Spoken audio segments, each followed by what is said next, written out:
Hi, this is Corey Johnston, and today's lesson is going to come from the second chapter in the book of Nahum. The book of Nahum describes the destruction of the city of Nineveh, which was the capital city of one of the ancient Near Eastern imperial hegemons, Assyria.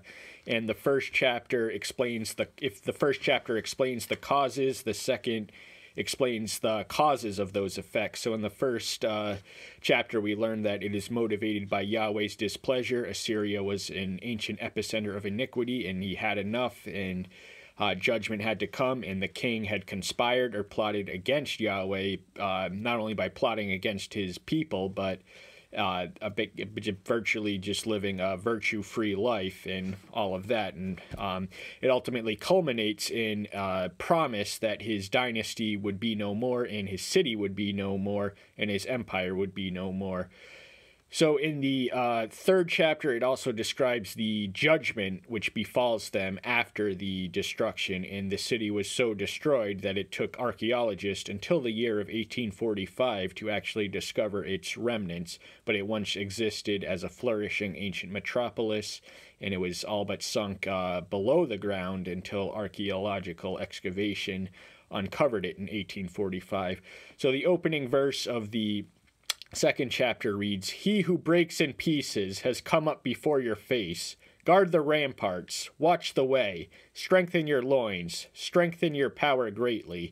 So even though their destruction is inevitable, Yahweh, through his prophet Nahum, is issuing them a warning to prepare themselves, even though there's nothing they can do to prevent its inevitable destruction. And for the list of reasons are outlined extensively in the first chapter. And Nahum is distinct from Jonah, which, as I mentioned in the Nahum 1 video, is best thought of as the predecessor in the anthology to Nahum. Both books pertain to the city of Nineveh. Jonah, written some 150 years before Nahum, describes the delay, or the Ninevites being spared of their impending destruction through the prophet of Jonah, who preached and stimulated their repentance, and for 150 years they had relapsed to their own old ways some time ago, and that invited their destruction.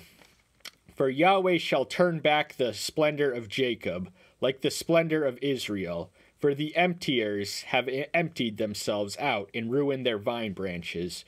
So this is an implicit inference to the eventual unification of the kingdoms of northern Israel and the southern kingdom of Judah, which had split and splintered after the reign of Solomon, whose reigns can be considered to constitute a golden era of the united monarchy. And Jonah was from the northern kingdom of Israel. Nahum was a citizen of Judah. But the vine branches, that analogy is expounded on extensively throughout the Old Testament in passages such as the 80th Psalm and Isaiah's 5th chapter.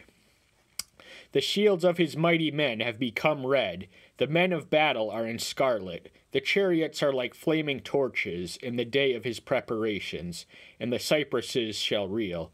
Therein we read of a description of a people in the midst of war or preparing for it, and the color of red and scarlet indicate blood, and flaming torches is also one of the necessary preparations, and cypresses shall reel. That was a tree which was indigenous to the modern country of Lebanon, which was more anciently known as Phoenicia, but I do believe in the one of the verses in the fourth verse in the first chapter, Nahum does use the terminology Lebanon.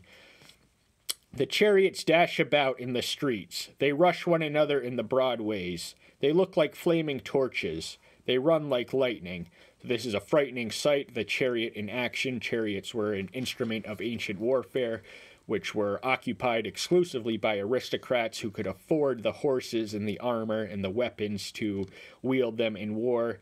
And they are described as flaming torches and running like lights, so they were very speedy and dangerous and deadly. "He remembers his noble ones. They stumble in their walk. They hurry to her walls, and the defense is prepared. Now, even though they are warned in advance to prepare for their impending destruction, there is nothing they can do to prevent it, because this event even though it was completed by the nation of Babylon, who was to replace Assyria as the ancient imperial hegemon in the ancient Near East and eliminate their other rival, Egypt, in about 14 years hence in 598 BM. It was very much the cause of the effect was very much Yahweh. He can use the pagan nations as instruments of his will, and he would eventually use the Babylonians to punish and captivate the nation of Judah for their repeated covenant violations. The river gates have been opened, and the palace is melted, and it is established. She shall be exiled, she shall be led away, and her female servants are moaning as with the voice of doves, beating on their breast.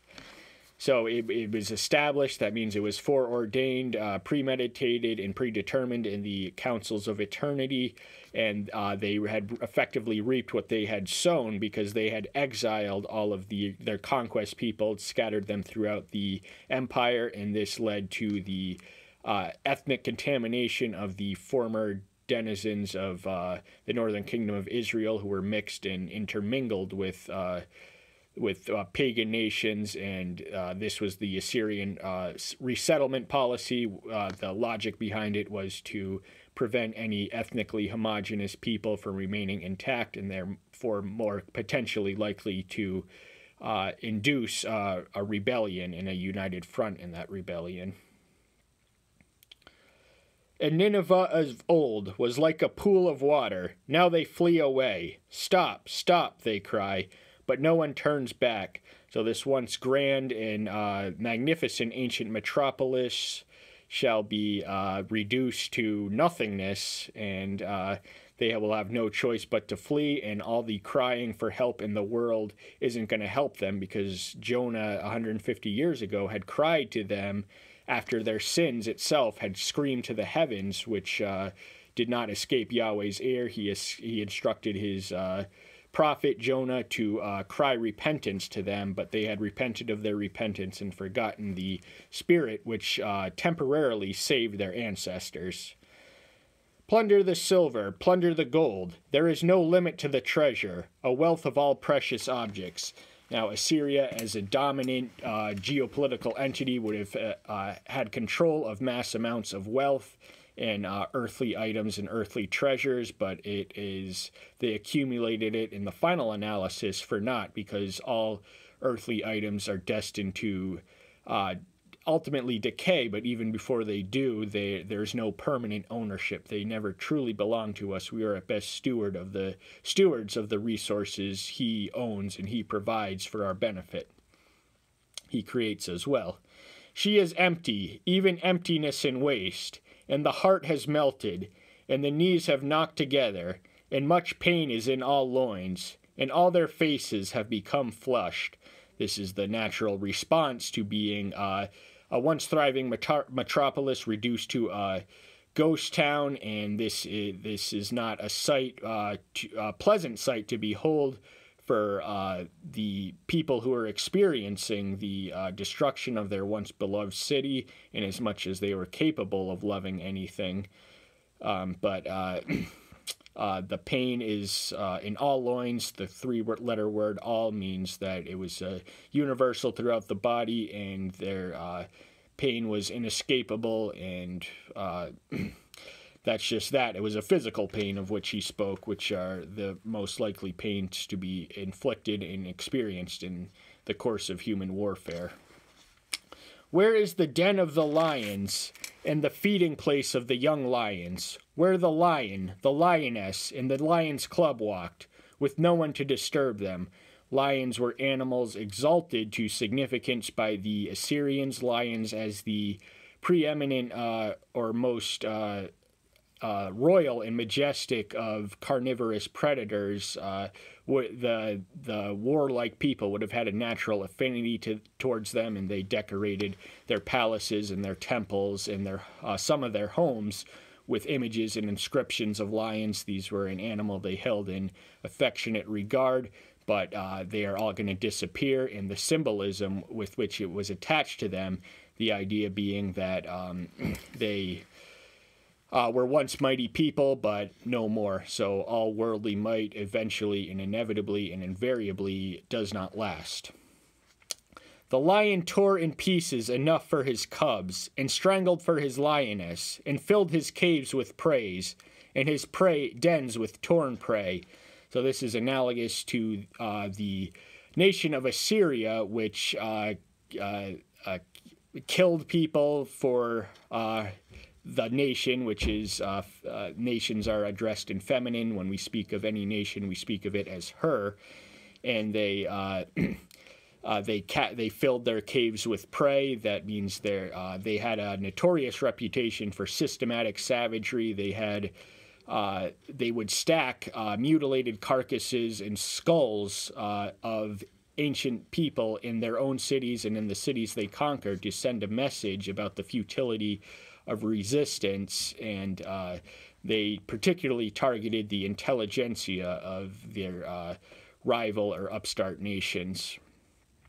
See, I am against you, declares Yahweh of hosts, and I shall turn your chariots in smoke, and the sword devour her young lions, and I shall cut off your prey from the earth, and no longer is the voice of your angels heard. So when Yahweh's against you, there is no chance that you can overcome him, because he is omnipotent, and what he wishes and wills will become a reality. So the Assyrians had provoked Yahweh through consistent continuum of wickedness and iniquity until they finally exhausted his long-suffering, even though they were technically estranged from him for the greater part of their the greater duration of their history. They had been introduced to him some 150 years ago by Jonah the prophet, and